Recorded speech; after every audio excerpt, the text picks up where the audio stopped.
El objetivo de esta jornada es problematizar teóricamente la cuestión de la inclusión desde una perspectiva de derechos humanos. Esperamos poder contribuir a este panel con las discusiones y aportes más recientes sobre la temática, de forma que este marco teórico impacte directamente en el diseño de políticas públicas e introduzcan nuevas herramientas para el debate y el aprendizaje.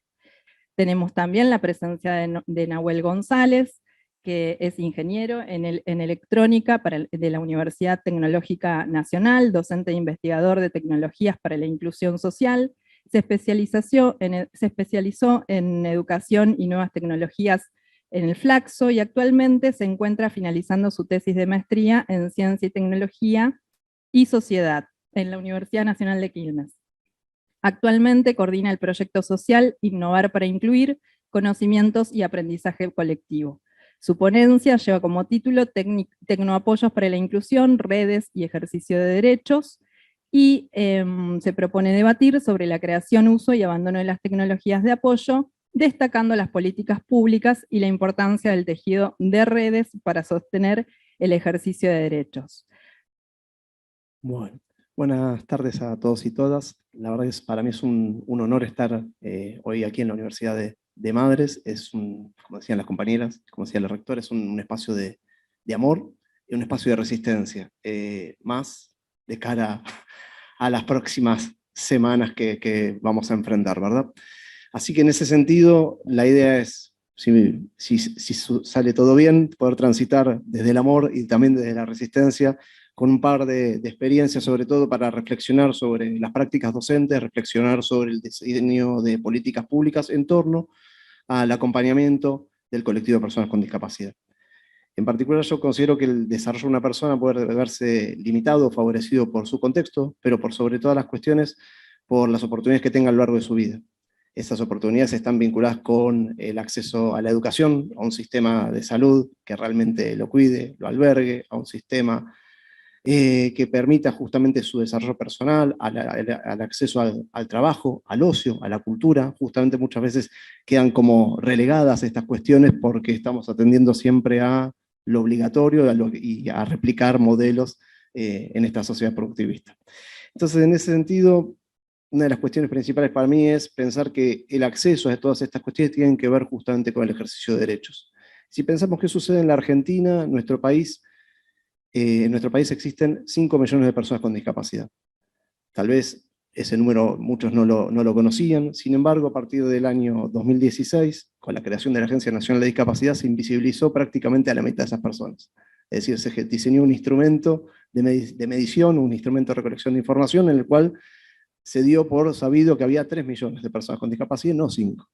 Bueno, el censo obviamente el último censo dio nuevamente una vuelta sobre eso y nuevamente aparecieron las personas. No, justamente quedaron invisibilizadas las personas, quedaron invisibilizados una serie de derechos, quedaron cercenados los derechos, y sobre todo, una de las cuestiones principales que sucedió fue que distintas políticas públicas en torno a la inclusión fueron quedándose sin presupuesto, fueron quedándose desalojadas prácticamente, dentro de las cuales podemos encontrar, por ejemplo, las políticas vinculadas al INTI, al Instituto Nacional de Tecnología Industrial, el cual vinculaba las prácticas que se desarrollaban en las escuelas secundarias, técnicas, justamente con el desarrollo de tecnologías de apoyo, que así se las denomina aquellas tecnologías que sirven para poder favorecer el ejercicio de derechos, en particular el colectivo de personas con discapacidad. Entonces las prácticas eran una práctica con sentido, porque no era simplemente desarrollar un martillo, o desarrollar una palita, o desarrollar una budinera, sino que estaba desarrollando tecnología que iba a un destinatario en particular. En forma simultánea teníamos por un lado el Procodas, que intentaba desarrollar tecnología tratando de unir a los diseñadores, a los usuarios y a la sociedad civil. También justamente las diferentes políticas en ese sentido fueron teniendo cada vez menos presupuesto y se le fue quitando participación dentro de la sociedad. Hoy por hoy, y ya desde hace tiempo, digamos, nosotros tenemos una sociedad que a 40 años de la democracia todavía tiene varios saldos pendientes, en particular con el colectivo de personas con discapacidad se da desde lo que tiene que ver con el cotidiano. ¿Por qué? ¿Por qué digo esto? Porque desde el colectivo se plantea esta cuestión de nada sobre nosotros sin nosotros, sin embargo siempre estamos tomando decisiones por ellos, ¿no? Siempre estamos tomando decisiones en nombre del otro. Y en ese sentido, una de las cuestiones que tienen que ver es cómo hacemos para desarrollar tecnologías que realmente le sirvan a la gente. Hoy por hoy, si ustedes quieren inscribirse en cualquier lugar, van a encontrar un formulario, y ese formulario, ese diseño de esa tecnología, ese diseño de una cuestión arquitectónica, está plagada de sesgos. Esos sesgos que tienen que ver con un modelo de normalidad, un modelo médico rehabilitador, en el cual se replican distintas prácticas, en las cuales muchas veces en las universidades no se las critica. Cuando hablo de las universidades estoy hablando de las distintas instancias de formación profesional, en las cuales, por ejemplo, desde la ingeniería, nunca se cuestiona y siempre se habla de un ser, permítame entre comillas, normal, el cual puede acceder a distintos elementos, utilizando sus manos, utilizando todos sus sentidos, utilizando sus pies, pero nunca se plantea esta cuestión de qué sucede con aquellas personas que no pueden utilizar los dispositivos convencionales. Una de las cuestiones que están presentes hoy por hoy, y tiene que ver con el ejercicio de derechos, tiene que ver con el acceso a los distintos servicios. Si ustedes quieren hacer un reclamo, seguramente pueden usar una aplicación en su celular o conectarse a una página en internet. Sin embargo, esa página, esa aplicación, ¿para quién está diseñada? Entonces, nuevamente, como decían las compañeras, son mecanismos que en principio están pensados para poder incluir, favorecer un reclamo, una inscripción, una posibilidad de desarrollo. Sin embargo, es el mismo desarrollo el que está generando una acción exclusiva. Una acción excluyente. Por lo tanto, lo que tenemos que pensar es de qué manera se diseñan las tecnologías, de qué manera realmente nos apropiamos de ese proceso de desarrollo tecnológico, contemplando principalmente en el centro de la escena al usuario, contemplando justamente cuáles son las necesidades, justamente permitiendo abrir juego ¿a qué? A un diálogo de saberes, a saber cuáles son las necesidades que tienen esas personas, y sobre todo cuáles son las experiencias previas que desarrollaron. El desarrollo de tecnología tiene una instancia prácticamente verticalista. Los ingenieros, los diseñadores, diseñadoras, planteamos, vos necesitas esta solución, o esto es lo que yo creo que vos necesitas. Sin embargo, solamente el usuario se plantea su incorporación, en el mejor de los casos, a una prueba de campo, para saber qué pensás sobre lo que desarrollamos, y no se lo incorpora dentro del centro de la escena. Una de las cuestiones que nosotros encontramos es que desde el año 2016 se fueron cerrando, como comentaba previamente, una serie de programas nacionales. Y cada vez más se fue viendo y quedó claro que, aún teniendo leyes ejemplares o políticas públicas que realmente uno las lee y dan gusto, cuando baja a territorio, las cosas no suceden, las cosas se diluyen. ¿Qué sucede entonces cuando teníamos un montón de trabajo desarrollado, sin embargo, el ejercicio de derechos no puede ejercerse? El ejercicio de derechos queda cercenado, ¿no? ¿Por qué? Porque no tenemos profesionales que alberguen, porque los profesionales muchas veces dicen no estamos preparados para, ¿sí? Entonces, frente a esta cuestión de no estamos preparados para, es una excusa para no poder garantizar el ejercicio de derechos y el acceso justamente a los distintos ámbitos. Una de las cuestiones que surgió fue en el año, como nuevamente decía, en el año 2016, fue pensar desde el lugar de la universidad, donde yo me desarrollo como docente, investigador, qué cuestiones podríamos llevar adelante para tratar de sortear estas barreras que les estoy comentando.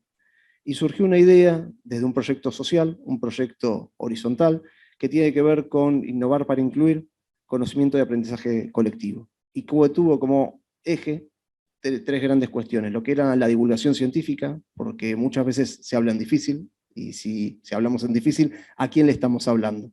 ¿No? La segunda cuestión tiene que ver con poder desarrollar software y hardware libre. ¿Qué significa desarrollar software y hardware libre? Significa hablar de soberanía tecnológica, significa pensar de qué manera los diferentes desarrollos tecnológicos pueden ser utilizados, pueden ser fabricados, pueden ser rediseñados o resignificados por las diferentes comunidades. Y el tercero tiene que ver con la formación en tecnologías para la inclusión. Hasta el año 2015 había un programa de formación de docentes en los cuales justamente se atravesaba el desarrollo y la inclusión de tecnología, y acompañado por la cuestión de infraestructura, dado por Conectar Igualdad. Sin embargo, no solamente alcanza con entregar ciertos elementos, entregar ciertos artefactos para poder garantizar derechos, sino que lo que estamos tratando de hacer, que es, o lo que deberíamos tratar de hacer, que es, justamente tiene que ver con poder capacitar, poder trabajar sobre las prácticas de cada uno de los entes en las aulas, de vuelta, trabajar en territorio, porque en mi experiencia lo que ha pasado es que muchas veces por miedo a que las cosas se rompan, por miedo a ponerlo en uso, las cajas de Conectar Igualdad quedaban alojadas en las direcciones de las escuelas primarias y secundarias y no llegaban a la gente que tenía que llegar. Entonces hay una política pública, pero cuando se llega a territorio, que se queda obstaculizada. ¿Y con qué tiene que ver con eso? ¿Qué tiene que ver eso? Justamente tiene que ver con nuestros propios sesgos, nuestros propios perjuicios, de no abrir y hacer juego y empezar a pensar que justamente son nuestras acciones las que muchas veces limitan el ejercicio de derechos. En ese sentido, pensamos desde un grupo de profesionales, desde un grupo de familias, desde un grupo de usuarios, dos grandes programas. Un programa de referentes comunitarios, referentes tecnológicos comunitarios. ¿Por qué? Porque la tecnología muchas veces se convertía en una barrera para poder interactuar, la tecnología muchas veces parece difícil, la tecnología muchas veces parece que mejor no lo toco porque lo desconfiguro y no sé cómo después volverlo a utilizar. Entonces, en algún momento, seguramente por los que estamos aquí presentes, los que nos están siguiendo, alguien los orientó en cómo tal vez copiar un CD o copiar un DVD o bajar una foto de internet. Bueno, dijimos, bueno, ¿qué sucedería si nosotros empezamos a dar a conocer aquellas herramientas que son gratuitas o que están justamente de libre distribución para que la gente realmente conozca cuáles son estos elementos? Y no solamente los conozca, sino que los resignifique y los ponga en juego en su propia práctica. Entonces, hoy podemos estar acá dando esta charla, como he hecho durante 18 años, a lo largo de estos años. Sin embargo, el tema principal, ¿cuál es? Que uno se va y la idea no es solamente sembrar, sino que justamente es que quede una capacidad instalada. Y esa capacidad instalada, ¿cómo se va a dar, cómo se va a llevar adelante? Se va a llevar adelante siempre y cuando sea significativo para esa comunidad. Y para que sea significativo para esa comunidad, justamente tenemos que pensar de qué manera la gente que ya es referente en esa comunidad, la gente que lleva a cabo el trabajo en territorio, se apropia de estos recursos para poder democratizarlos. Entonces pensamos en un curso virtual, gratuito, de alfabetización tecnológica, si se quiere, pensando en esta cuestión de, en clave de divulgación científica, acercar las diferentes tecnologías, pensar de qué manera se podían evaluar, se podían trabajar con hospitales municipales, hospitales provinciales, hospitales nacionales, cómo se podía trabajar desde las escuelas y empezar a salir de ese modelo médico rehabilitador. Y sobre todo la idea, ¿cuál era? Formar tutores, porque esos tutores, ¿qué podían hacer? Podían volver a dar ese curso sin la necesidad de una presencia de un proyecto en particular. En ese sentido, desde el 2016 hasta el año pasado, llevamos adelante 35 ediciones del curso, totalmente en forma gratuita, en las cuales se capacitaron prácticamente 4.000 personas a lo largo de no solo la Argentina, sino de toda la Latinoamérica.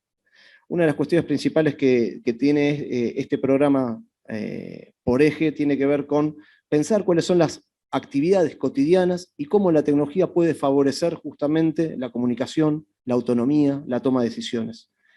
En ese sentido, el segundo programa, dijimos, bueno, no trabajemos solamente en forma virtual para poder llegar a mayor cantidad de gente, sino pensemos de qué manera podemos trabajar en territorio. ¿Por qué? Porque los dispositivos había que seguirlos fabricando, porque ya que el INTI no podía articular con las escuelas secundarias, ya que el Estado no se hacía cargo, bueno, desde la sociedad no tenemos que hacer cargo. ¿Cómo nos podemos hacer cargo? Bueno, abramos las universidades. Entonces se hizo una propuesta a la UTN de abrir un poquito más justamente las puertas de la universidad y trabajar en un programa que se llama Jugar es algo serio. Este programa lo que busca es pensar en el derecho al juego para niños, niñas y adolescentes, y justamente pensar en los diferentes juguetes que se comercializan, pero sin embargo los niños, niñas y adolescentes y sus familias, cuando quieren comprar un elemento, no pueden acceder. ¿Por qué? Porque tal vez no tengo la suficiente fuerza en mis manos para poder activar ese oso, o utilizar ese auto, o utilizar ese muñeco, o porque no tengo, o porque necesito otras formas alternativas de poder utilizarlo, con la mano, con el pie, con el hombro, con la cabeza. En ese sentido, una de las cuestiones que se trabajó fue de manera local.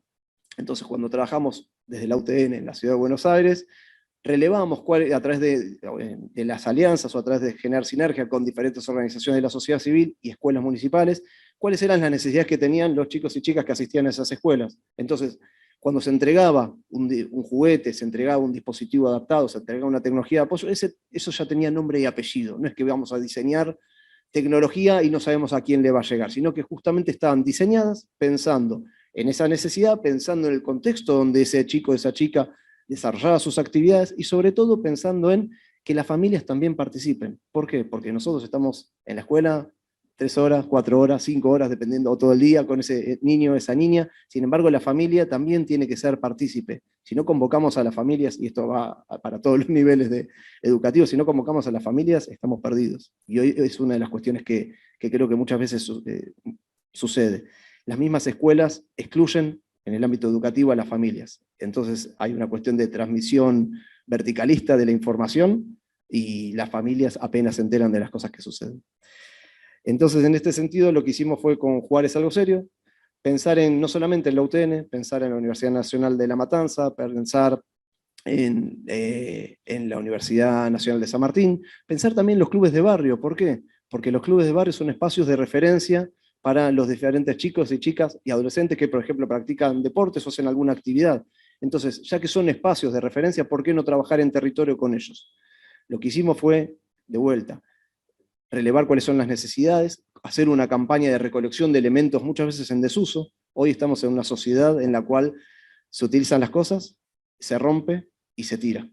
Entonces, ¿qué sucede con los elementos y los diferentes equipos tecnológicos que muchas veces las empresas no reparan o no quieren utilizar? Van a las escuelas y en las escuelas no hay ningún tipo de soporte. Entonces, bueno, ¿de qué manera podemos reutilizar todos estos elementos y generar también un menor impacto en el medio ambiente, ¿verdad?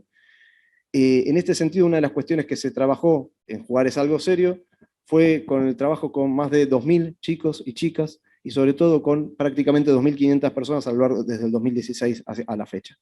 De vuelta, todas estas actividades se hacen sin ningún tipo de apoyo, obviamente, sí desde las universidades, pero digo, ningún tipo de apoyo formal desde el Estado a nivel de subsidios, a nivel de propuestas. Estos mismos ejemplos no es la idea de poder tener la totalidad sobre los mismos, sino que justamente se pusieron a disposición del Estado Nacional, de la Ciudad Autónoma de Buenos Aires, de la provincia de Buenos Aires. Sin embargo, nadie quiso recoger el guante para llevar adelante este tipo de actividades.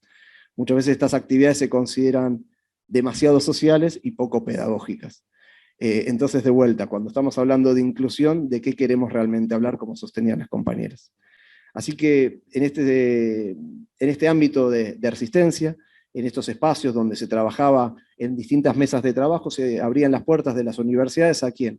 A niños, niñas, desde 8 años en adelante, por un tema de seguridad, muchas veces en el manejo de las diferentes actividades que se iban a desarrollar, con edad ilimitada. ¿Cuál era la idea? Que pudieran aprender a pelar cables, a soldar, a probar los equipos, a resignificar que tal vez un mouse en desuso que se iba a tirar, podía ser un mouse adaptado para que una persona pudiera activarlo con el pie, con el hombro, con el mentón, a partir de los movimientos repetitivos y voluntarios que podría realizar. Así que, en ese sentido, una de las cuestiones principales fue poder pensar de qué manera, desde las mismas escuelas secundarias, podían replicarse estas cuestiones, cómo de los mismos centros de día, de las diferentes instituciones, podían participar. ¿Para qué? Para que aquellos destinatarios finales, que eran las personas con discapacidad, no solamente recibieran los elementos, sino que pudieran hacer uso, hacer adaptaciones de diferentes formas, para que otra persona pudiera beneficiarse. Hay un concepto muy importante que es el concepto de red de accesibilidad, ¿sí? De cadena de accesibilidad. Podemos pensar en que para poder llegar a cierto lugar, el edificio puede ser accesible, el baño puede ser accesible. Sin embargo, si yo no puedo tomarme un medio público, un medio de transporte público para poder trasladarme, o no tengo el dinero para poder hacerlo, justamente el ejercicio de derechos se ve interrumpido. ¿Qué sucede con las prácticas docentes? Bueno, las prácticas docentes también muchas veces es de qué manera yo voy a poder hacer las adecuaciones curriculares, ni hablar en el ámbito universitario, para este niño o esta niña. Bueno, también se puede hablar, se puede pensar dentro de estas líneas de trabajo en lo que tiene que ver con la adecuación de contenidos y adecuación de contenidos en clave de accesibilidad. Pensar cómo los contenidos que, por ejemplo, producimos para las redes, que producimos institucionalmente, también pueden excluir. ¿Por qué? Porque si yo utilizo una imagen para representar la información de una convocatoria, hay gente que justamente no puede observar o no puede leer esa imagen. Sin embargo, existen medios tecnológicos, como lo que es el texto alternativo, para poder configurar y que la persona que posee una discapacidad visual o que es ciega, justamente pueda acceder a la información que está en ese boceto, en ese flyer, en esa difusión.